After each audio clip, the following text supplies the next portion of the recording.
बिस्मिल्लाहिर्रहमानिर्रहीम। आज हम class first year chapter number 4 work and energy का न्यूमेरिकल नंबर 3 करते हैं। न्यूमेरिकल हमें बुक में दिया गया है, हम न्यूमेरिकल पढ़ते हैं। न्यूमेरिकल हमें दिया गया है, a pump lifts water from a well to a tank 30 metre above the well.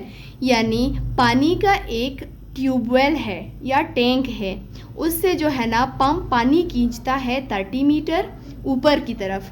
If there are 100 metre cube water stored in tank, अगर उस टैंकी में या उस ट्यूबवेल में 100 मीटर पानी जमा हो, then how much work against the gravity is done. यानी कितना वर्क ग्रेविटी के ख़िलाफ़ डन होगा बाय द पंप के ज़रिए। Density of water is 100 kilogram metre per cube. Water की जो डेंसिटी होगी वो 1000 किलोग्राम मीटर पर क्यूब है। इस न्यूमेरिकल को हम लोग इस डायग्राम के थ्रू समझते हैं। हमारे पास एक ट्यूबवेल है, टैंक, जिसमें 100 मीटर क्यूब पानी जमा है। ये इसमें पानी है और ये हमारे पास एक पंप है जो कि 30 मीटर की हाइट पर पानी इस पानी को ऊपर की तरफ खींचता है। और इस पानी की जो डेंसिटी है वो 1000 किलोग्राम मीटर पर क्यूब है। अब पानी को ग्राउंड से हाइट पर लेकर जाना, तो इस पर जो वर्क होगा वो पोटेंशियल एनर्जी में होगा ना, क्योंकि हम लोग ग्राउंड से हाइट पर जा रहे हैं। जब भी हाइट की बात आ जाए या ज़मीन से ऊपर की तरफ जाने की बात आ जाए, तो जो हमारा वर्क होगा वो पोटेंशियल एनर्जी में कन्वर्ट हो जाएगा। और हमें पता है कि जो पोटेंशियल एनर्जी है वो mgh के बराबर है। जब हम न्यूमेरिकल पढ़ लेते हैं और उसको समझ लेते हैं, तो उसके बाद हम लोग उसमें सबसे पहले एक डेटा कलेक्ट करते हैं। डेटा में हाइट हमें दिया गया है, जिसको हम लोग स्मॉल s से डिनोट करते हैं। पानी को पंप खींचता है ऊपर की तरफ, 30 मीटर हाइट दिया गया है। वॉल्यूम, जिसको हम लोग V से डिनोट करते हैं, वो हमें 100 मीटर क्यूब दिया गया था। डेंसिटी, जो कि हमें 1000 किलोग्राम मीटर पर क्यूब दिया गया है। और वर्क हम लोगों ने फाइंड आउट करना है।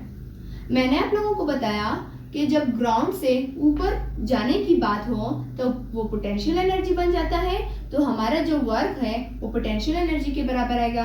तो पोटेंशियल एनर्जी का जो फार्मूला है वो mgh है। अब यहाँ पर मास भी है फार्मूले में, यहाँ पर मास नहीं दिया गया, तो सबसे पहले हम लोग मास को फाइंड आउट करेंगे। हम यहाँ पर डेंसिटी का फार्मूला लिख लेंगे, जो कि है मास डिवाइडेड बाय, हम लोग यहाँ पर डेंसिटी का फार्मूला लिखते हैं मास डिवाइडेड बाय वॉल्यूम।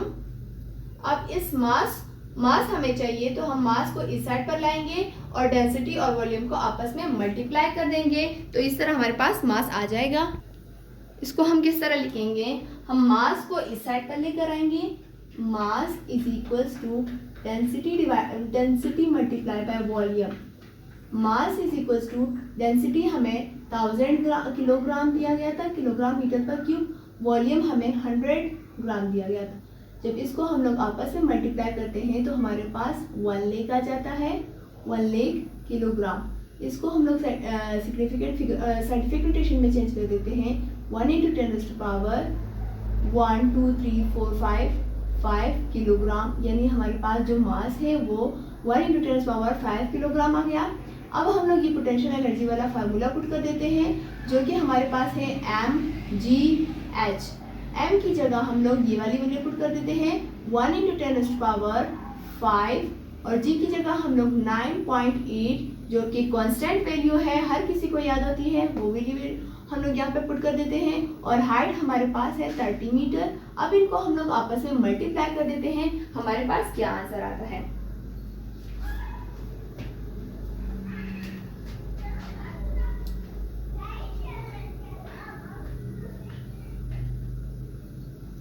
हम लिखते हैं simple bracket 1 × 10⁵ simple bracket 9.8 simple bracket 30 simple bracket.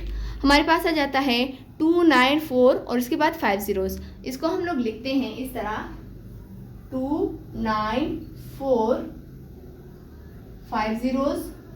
इसको भी हम लोग साइंटिफिक नोटेशन में कन्वर्ट कर देते हैं 2.94 × 10⁻, ये 5 zeros 6 7 ये हमारे पास 7 आ जाएगा। तो अब ये 2.9 है, 9 को राउंड ऑफ करके 2 हमारे पास 3 बन जाएगा। 3 × 10⁻⁷ वर्क हम लोग फाइंड आउट कर रहे थे, जो यहाँ पर पोटेंशियल एनर्जी है वो तो वर्क के बराबर है ना, वो वर्क हम लोग फाइंड आउट कर रहे हैं। तो हमारे पास वर्क का जो यूनिट है वो जॉल है। इस तरह जो हमारा न्यूमेरिकल नंबर 3 है चैप्टर नंबर 4 का, वो भी कंप्लीट हो गया।